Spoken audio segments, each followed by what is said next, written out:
72 days na lang at Giant Lantern Festival o GLF 2017 na at masisilayan na ang pinakaabangang kompetisyon ng mga higanteng parol. Kaya naman, inaasahan ang pagdagsa ng mga turista. At para sa mga nais pumunta sa event na yan, bumibiyahe na po mula Clark International Airport papuntang Trinoma at NAIA Terminal 3 ang Genesis Point-to-Point Bus Service. Bukod sa praktikal at mabilis na biyahe, prioridad ng Genesis P2P bus service ang kaligtasan at seguridad ng mga pasahero. Kaya naman wala kang dapat alalahanin sa mga bagay at pasalubong dahil tiyak na makararating yan sa inyong mga mahal sa buhay. Si Angelica Simpao ang may balita.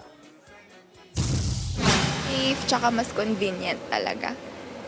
Pati yung mga tao sa bahay, kampante sila na nandito. Wala na raw inaalala si Alexandra Santos papuntang Maynila dahil sa serbisyong hatid ng Genesis Point-to-Point Bus Service mula Clark International Airport hanggang Trinoma at NAIA Terminal 3. Galing pa sa Angeles City si Alexandra. Ngayon ay suki na raw siya ng Genesis Bus P2P tuwing babiyahe ng Maynila. Nung college pa ako, balikan din ako sa Manila. Tas ordinary bus, tas talagang hassle, yung punta ka pa sa bus station, tas ang tagal, ang daming stops, tas hindi rin namin sure kung may papasok na kung sino, or may lalabas na kung sino. Kaya mas gusto na nila yung itong bus na diretso talaga dun sa point to point siya. Yun. Tsaka mas kampante yung parents ko na ganito, alam nila yung trip talaga. Kung seguridad ang pag-uusapan, secured ang 45-seater Genesis bus ng 4 na CCTV. 2 sa harapan na bahagi ng bus at isa sa likod. May camera din sa harap ng bus para ma-monitor ang mga motorista sa kalsada. Sa mga CCTV, nakarecord ang bawat galaw at identification ng bawat pasaherong lula nito. Kaya naman madaling nababantayan ang bawat pasahero at mga gamit sa loob ng bus.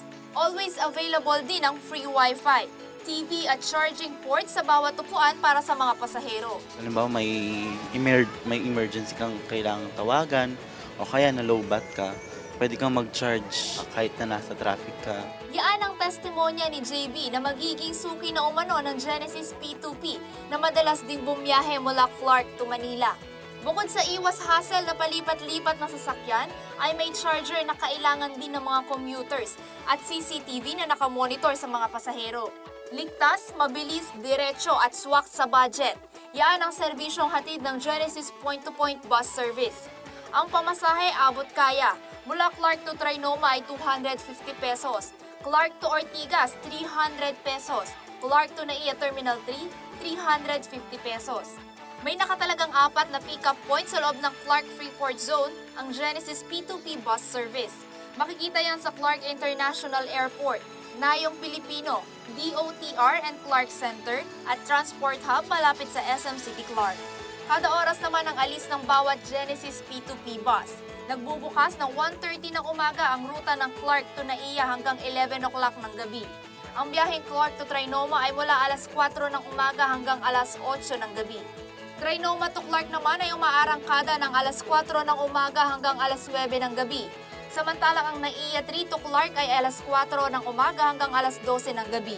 Seguridad at kaligtasan ng mga pasahero garantisado sa Genesis P2P Bus Service. Ako si Angelica Simpao, nag-uulat para sa Metro Central Luzon News.